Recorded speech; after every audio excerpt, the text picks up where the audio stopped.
Hello বন্ধুরা, আশা করি সকলেই ভালো আছেন। তো আজকে আমরা কথা বলবো ওমেন প্রিমিয়ার লিগের ২তম ম্যাচের ব্যাপারে।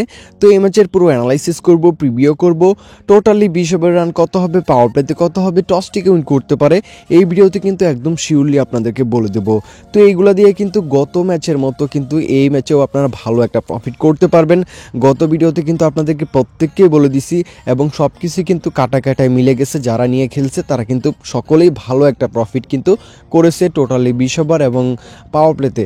তো যারা খেলেছে তারা ভালো প্রফিট করেছে। যদি আপনিও এইভাবে খেলতে চান আজকে ম্যাচটার মধ্যে টোটালি 20 ওভার রান কত হবে, পাওয়ার প্লেতে কত হবে, তাহলে কিন্তু ভিডিওটা সম্পূর্ণ দেখতে হবে।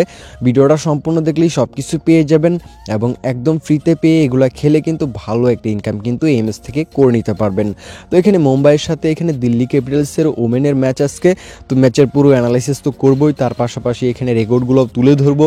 সব কিছু পেয়ে যাবেন এই ভিডিওতে একদম ফ্রিতেই। তো যারা নতুন আছেন চ্যানেলটিকে সাবস্ক্রাইব করে ভিডিওতে লাইক করে আমাদের পাশেই থাকতে পারেন। সামনেও কিন্তু চেষ্টা করব আপনাদেরকে এই ধরনের ভিডিও দিয়ে আপনাদের উপকার করার জন্য। যে মাঠে আজকে ম্যাচটি হবে ওই মাঠ সম্পর্কে কিন্তু আমাদের জানতে হবে, অ্যানালাইসিস করতে হবে।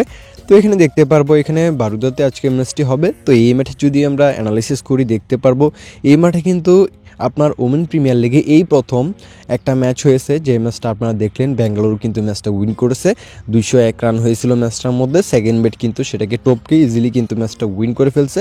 প্রথমার্ধে একটু খারাপ খেললেও কিন্তু ফিনিশিংটা খুবই ভালো ছিল এবং ব্যাঙ্গালোর কিন্তু ম্যাচটা উইন করেছে এখানে গুজরাটের সাথে।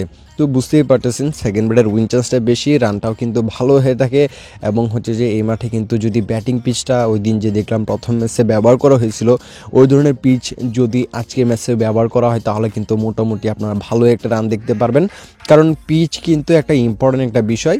তো ব্যাটিং পিচ, বোলিং পিচ অনেক ধরনেরই পিচ হয়। তো এখানে ব্যাটিং পিচটা ব্যবহার করলে কিন্তু রানটা যেটা সেটা কিন্তু হওয়ার চান্সটা অনেকটাই বেশি থাকে। যদি রান না হয় ব্যাটিং পিচে তাহলে এটা ব্যাটিংয়ের ব্যর্থতা, তবে ব্যাটিং থাকবে এই মাঠে। তো ওভারঅল দিক থেকে দেখতে গেলে সেকেন্ড ব্যাটটি ফেভারিট থাকবে। টস উইন করে এখানে বল নিতে হবে আর রানটা যেটা সেটা কিন্তু ভালো রান হয়, অবশ্যই কিন্তু ভালো স্কোর করতে হবে ফার্স্ট বেট ম্যাচটা উইন করার জন্য। আর স্পিনাররা কিন্তু এই মাঠে বরাবরই ভালো করে থাকে।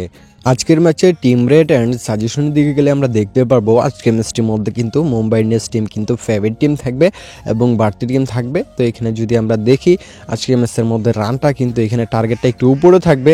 আমি বলবো টার্গেটটা প্রথমার্ধে না মেরে যখন টার্গেটটা একটু কমবে নিচের দিকে আসবে তখন মারবেন। যেই টার্গেটটা দিয়ে নামাবে 3 থেকে 10 রান নিচে নামলেই তখন টার্গেটটা এখানে হবে মেরে দিবেন টোটালি 20 ওভার টার্গেটটা। আর এখানে পাওয়ার প্লেতে যেটা করবেন 40 বা 41 বা 39 এই পর্যায়ে নিচে নেমে আসলে টার্গেটটা হবে মেরে দিবেন, তাহলে কিন্তু আপনি এটা উইন করবেন। আর এখানে টসটি আমার কাছে মনে হয় দিল্লি ক্যাপিটালস ওমেন উইন করতে পারে। তো এইভাবে খেলবেন এই ম্যাচটার মধ্যে, কারণ এখানে আশা করে যে টার্গেটটা নিচের দিকে নামবে পাওয়ার প্লে এবং 20 ওভারে, তখন মারলে উইন চান্সটা আপনার বেড়ে যাবে। তো এভাবে খেললে আপনি শিওর উইন করতে পারবেন। তো খেলতে পারেন এভাবে, আমি নিজেও কিন্তু এই ম্যাচটার মধ্যে এভাবে খেলবো। আর অবশ্যই ভিডিওটি ভালো লাগলে একটুও যদি ভালো লেগে থাকে তাহলে লাইক করে দিবেন আর চ্যানেল সাবস্ক্রাইব করতে ভুলবেন না। আমরা কিন্তু সবসময় এইভাবে আপনাদের প্রেডিকশন দেওয়ার চেষ্টা করব প্রত্যেকটা ভিডিওতে। এখানে যদি আমরা দুই টিমের রিসেন্টলি ম্যাচগুলো দেখি এবং পয়েন্টটা দেখি, তো এবার যেহেতু কোনো ম্যাচ খেলে না এই দুটো টিম, তো গতবারটা যদি আমরা তুলে ধরি দেখতে পারবো গতবার কিন্তু মুম্বাই কিন্তু এখানে ভালোই খেলেছে, তার থেকে বেশি ভালো খেলেছে দিল্লি। গতবার কিন্তু এখানে মুম্বাই 8টা ম্যাচ খেলে 5টা উইন করেছিল, 3টা ম্যাচ হেরেছিল। অন্যদিকে দিল্লি কিন্তু 8টা ম্যাচের মধ্যে 6টাই উইন করেছিল, 2টা ম্যাচ হেরেছিল। দিল্লির পয়েন্ট ছিল 12 এবং মুম্বাইয়ের পয়েন্ট ছিল 10। তো বুঝতেই পারতেছেন গতবার কিন্তু দুই টিমই ভালো করছে, তবে এখানে আপনার দিল্লি কিন্তু একটু বেশি ভালো করছে।